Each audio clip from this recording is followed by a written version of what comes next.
বড় ভাইজান, আপনি এখনো বসে আছেন কেন? আপনি যান। জান মানে? আরে ও তো মালিকের বড় ভাই, তোকে দেখতে আসছে, ও কোথায় যাবে? ওনাকে এইখান থেকে যাইতে বলতেছি না তো, বাথরুমে যাইতে বলতেছি। ওনার অনেক আগে পেটে মোচড় দিচ্ছে। মনির ভাই, ঘটনা কি সত্যি? পরে আসলেই বাথরুম পাইছে, বাথরুমে যাওয়া দরকার, লজ্জায় বলতে পারতেছিলাম না। কিন্তু তুমি কিভাবে বুঝলা? ঘরের ভিতর থেকে জানলা দিয়ে দেখছি আপনি এখানে বসে বসে মোচড়ামুচড়ি করতেছেন আর ঘামতেছেন। ভিতরে বাথরুম আছে, তাড়াতাড়ি যান, নাইলে আবার বিপদ হয়ে যেতে পারে। ঠিক ঠিক ঠিক, আমি তো আসতেছি। মাশাআল্লাহ মাশাআল্লাহ, মেয়ে যেরকম বুদ্ধিমতী তেমন দেখতে মিষ্টি। আম্মা জিজ্ঞেস করেন, কিছু জিজ্ঞেস করার থাকলে। হ্যাঁ করবো তো অবশ্যই। যা জিজ্ঞেস করার পরে জিজ্ঞেস করবেন, আগে আপনারা কিছু খায় নেন। কি বলতেছো? হ্যাঁ আগে কেমন লাগে কথাবার্তা করে তারপরে খাওয়া দাওয়া করা যাবে। না না না, আপনার না অনেক খিদা লাগছে। আপনি একটু আগে ভাবির কানে কানে বলতেছিলেন, ইস কেমন বাড়িতে মেয়ে দেখতে আসলাম, তারা তো বকবক কইরে যাইতেছে, কিছু খাইতেই দিতেছে না। আমি বুঝছি আপনার খুব খিদা লাগছে, এখন খাবার সামনে আছে, খায় নেন। আমার ভাবি আর মা এখানে কানে কানে কি কথা বলতেছিল, আপনি ঘরের ভিতর থেকে কিভাবে শুনলেন? শুনি নাই। আপনার মা আর ভাবি যখন কানে কানে কথা বলতেছিল, তাদের ঠোঁট নাড়া দেখে বুঝে ফেলছি তারা কি বলতেছে।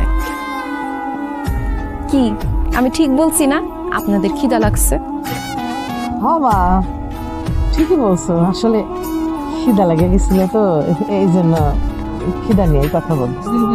ওরে বাপ রে বাপ, এত দূর থেকে ঠোঁটনারা দেখে বুঝে ফেলাইলেন তারা কি কথা বলতেছিল।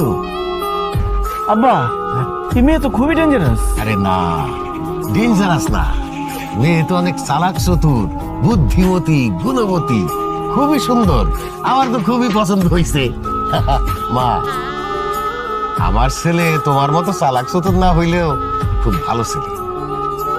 জি, ছেলে ভালো, তো রাত জায়গা নীলপরি নামের একটা মেয়ের সাথে কথা বলে, তার সঙ্গে প্রেম করে। এই একদম ফালতু কথা বলবেন না। আপনার কে বলছে যে আমি নীলপরি নামের আইডির সাথে প্রেম করি, কথা বলি? কারণ নীলপরি আমার ফেক আইডি। আপনার ব্যাপারে কিন্তু আমি আরো অনেক কিছুই জানি, বলবো। না না, আর কিছু বলতে হবে না। আব্বা মা, এই মেয়ের বিয়ে করার শখ আমার মিটে গেছে, চলো বাড়ি চলো। কোথাও যাওয়া চলবে না। আমার ছোট ভাইয়ের বউ হিসেবে এই কাজলটা আমার খুব পছন্দ হয়েছে। কাজলই তোর বউ হবে। সত্যি কথা বলতে কি, কাজল মারে আমার খুবই পছন্দ হয়েছে। আমারও পছন্দ হয়েছে। তাহলে শোনেন, বিয়ের দিন তারিখ কিন্তু ঠিক করে ফেলেন, বেশি দেরি করা ঠিক হবে না। মা এসব কি বলতেছো? চুপ কর হারুন ভাই, আপনার যদি কোনো আপত্তি না থাকে তাহলে বিয়ের দিন তারিখ ঠিক করি। আমার কোনো আপত্তি নাই, বিসমিল্লাহ বইলা কথা আগে বাড়ান। তাইলে তো হইলই। তাইলে আগামী বৃহস্পতিবার গায়ে হলুদ, শুক্রবারে বিয়া। আলহামদুলিল্লাহ। আলহামদুলিল্লাহ।